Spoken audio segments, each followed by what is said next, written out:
رات کے 3 بجے تک مجھے نیند نہیں آ رہی تھی اور بالآخر میں مجبور ہو کے اپنی بہن کے کمرے میں گیا تاکہ میں آہستہ سے اپنی بڑی بہن کو اٹھا کے اس سے بات کر سکوں۔ میں اس کے کمرے میں آیا تو ہلکی سی روشنی والی لائٹ چل رہی تھی۔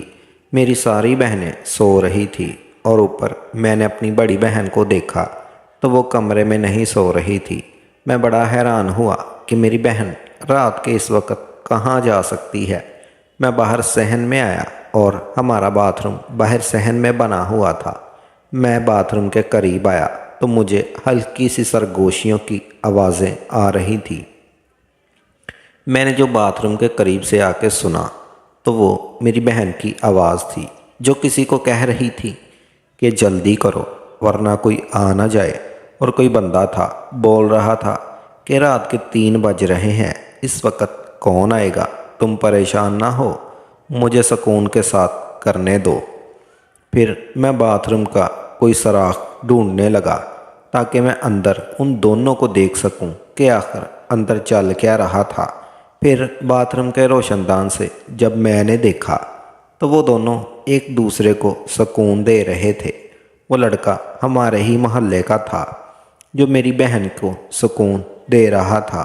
مجھے کافی غصہ آیا، میں پریشان ہوا کہ کیا کروں، اور پھر میرے دماغ میں ایک ترکیب آئی۔ میں واپس باتھ روم کے مین دروازے پہ آیا اور میں نے ہلکے سے کہا، کنزا مجھے پتہ ہے تم اندر ہو اور تمہارے ساتھ کوئی اور بھی ہے، اور مجھے یہ بھی پتہ ہے کہ تم لوگ اندر کیا کر رہے ہو۔ تم دونوں کی بھلائی اسی میں ہے کہ آہستہ سے دروازہ کھولو، گھر میں کوئی شور سن کے جاگنا چاہے، اور شور مت کرنا۔ میری بڑی بہن کے اندر سے آواز آئی، بھائی آپ غلط فہمی ہے، میں واش روم میں ہوں، آپ کیوں آئے ہیں، جائیں آپ۔ میں نے کہا نہیں، مجھے جھوٹ بولنے کی ضرورت نہیں، میں نے دیکھ لیا ہے، یہ تموری ہے نا وہ لڑکا، اسی کے ساتھ تم رنگ رلیاں منا رہی تھی، تمہاری بھلائی اسی میں ہے کہ دروازہ کھول لو ورنہ میں امی اور ابو کو اٹھا کے آ جاؤں گا ابھی۔ پھر کنزا نے کہا، اچھا بھائی آپ کسی کو اٹھا کے نہ لائیں، میں دروازہ کھول رہی ہوں۔ اور پھر آہستہ آہستہ کنزا نے دروازہ کھولا۔ وہ لڑکا تیمور وہاں سے بھاگنے کی کوشش کرنے لگا۔ میں نے کہا، خبردار تیمور، جو تم یہاں سے ہلے بھی وہ وہیں رک رہا، اور میری بہن بھی۔ پھر میں نے بہن پہ جھوٹ موٹ کا غصہ کیا۔ مجھے خیر پہلے سے شک تھا اپنی بہن پہ کہ شاید وہ اس طرح کے کام میں ملوث ہے، لیکن آج میں نے رنگے ہاتھوں پکڑ لیا تھا، اس کے پاس مکرنے کا کوئی چارہ نہیں تھا۔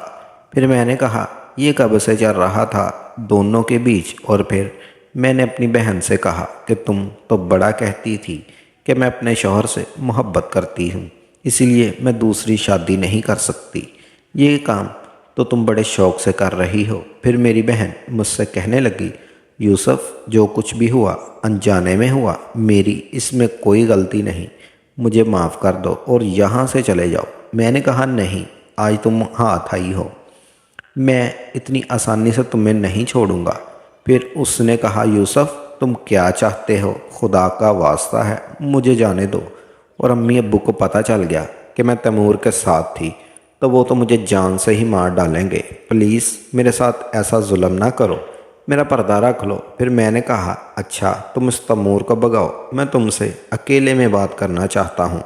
شاید تیمور پہلے سے ہی بہت ڈرا ہوا تھا، وہ یہ سنتے ہی باہر چلا گیا، اس نے میری بات بھی نہیں سنی۔ اور پھر میں نے اپنی بہن کو پکڑ لیا۔ میں نے کہا، جو تم یہ کام اس کے ساتھ کر رہی تھی، چلو باتھ روم کے اندر میرے ساتھ بھی کرو۔ وہ کہنے لگی، نہیں بھائی میں آپ کے ساتھ نہیں کروں گی۔ میں نے کہا، تمہیں کرنا پڑے گا ورنہ میں امی اور ابو کو اٹھا کے لے آؤں گا۔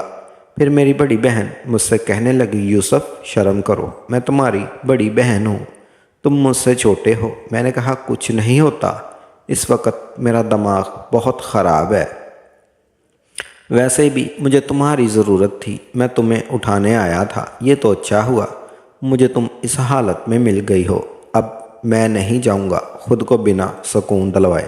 پھر میں نے اسے ہاتھ سے پکڑا اور باتھ روم میں لے آیا۔ اس نے کہا، اچھا رکو میری بات سنو پہلے۔ میں نے کہا، ایک ہاتھ پکڑ لو پھر میں بات بتاتی رہوں۔ اس نے کہا، نہیں، پہلے میری ایک شرط ہے، میں بعد میں تمہیں پورا سکون دوں گی۔ میں نے کہا اچھا بتاؤ جلدی سے۔ اس نے کہا ابھی نہیں، وہ میں آپ کو کل کو بتاؤں گی۔ میں نے کہا نہیں کنزا، ایسا ظلم مت کرو، رات نہیں گزرے گی۔ اس نے کہا پکا وعدہ ہے، کل تمہیں ضرور سکون پہنچاؤں گی، لیکن پہلے میری شرط سن لو۔ میں نے بہت اصرار کیا، میں نے اس کے ہاتھ میں بھی دیا، مجھ سے برداشت نہیں ہوا، لیکن وہ نہ مانی، اور پھر میں واپس آ کے اپنے بستر پر لیٹ گیا۔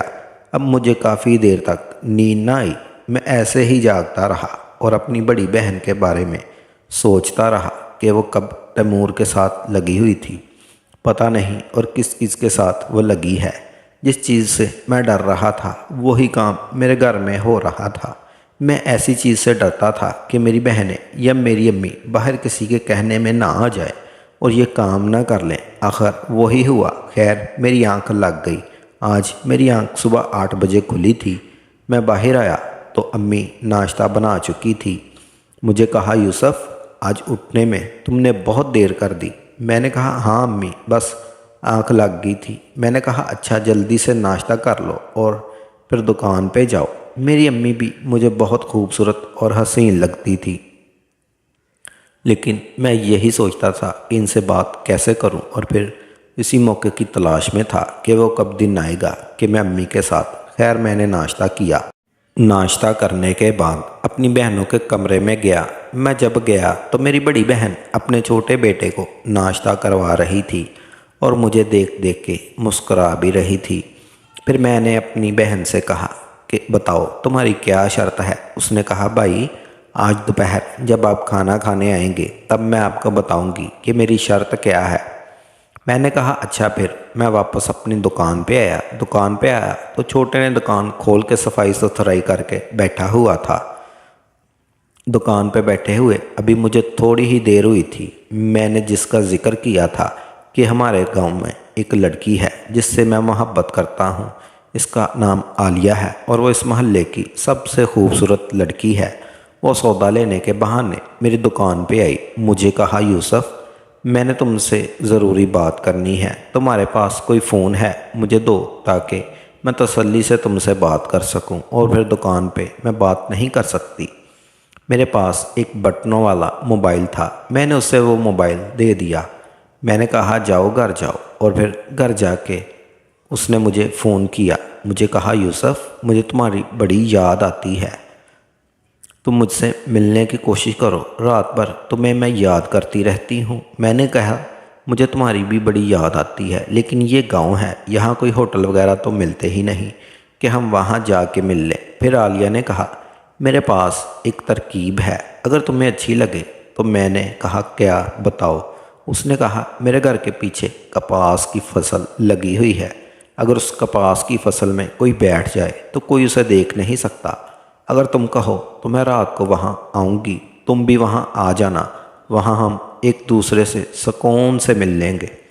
میرے دل تو بڑا کیا کہ عالیہ کے ساتھ مل لوں، چونکہ وہ بہت خوبصورت تھی، گاؤں میں اتنی خوبصورت تھی کہ سارے لڑکے اسی کے پیچھے ہوتے تھے۔ لیکن میں ڈر رہا تھا کہ اگر میں عالیہ کے ساتھ رنگے ہاتھوں پکڑا گیا تو یہ گاؤں والے مجھے چھوڑیں گے نہیں، اور میرا دوسرا بھی ہو گیا تھا، میری بہن کی سر۔ پھر میں نے عالیہ کو کہا عالیہ وہ جگہ ٹھیک نہیں، ہم وہاں نہیں مل سکتے، کوئی اور جگہ سوچو۔ اس نے کہا پلیز یوسف آ جاؤ، مجھے تم سے بات کرنی ہے، اور ہاں گھر والے میرا رشتہ ڈھونڈ رہے ہیں، کہیں ایسا نہ ہو کہ میری شادی کر دیں۔ تم اپنی امی ابو سے بات کرو، میرے گھر رشتہ بھجواؤ۔ میں بے شک عالیہ سے محبت تو کرتا تھا، لیکن میں ابھی شادی نہیں کرنا چاہتا تھا۔ میں زندگی میں ابھی بہت کچھ کرنا چاہتا تھا، اس لیے شادی کر کے میں اپنے پاؤں میں بیڑیاں نہیں لگانا چاہتا تھا۔ پھر میں نے عالیہ ابھی اتنا اچھا کماتا نہیں ہوں، تمہارے سامنے ہے، میری چھوٹی سی دکان ہے، اس سے بس مشکل سے گھر کا خرچہ چلتا ہے۔ میں اپنے پیروں پہ کھڑا ہو جاؤں اور پھر تمہارے گھر میں رشتہ ضرور بھیجوں گا۔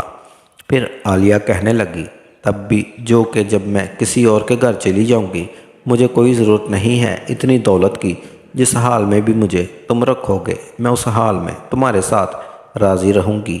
یوسف خدا کے لیے وہ تمہارے بغیر نہیں رہ سکتی، حالت کچھ میری بھی ایسی تھی،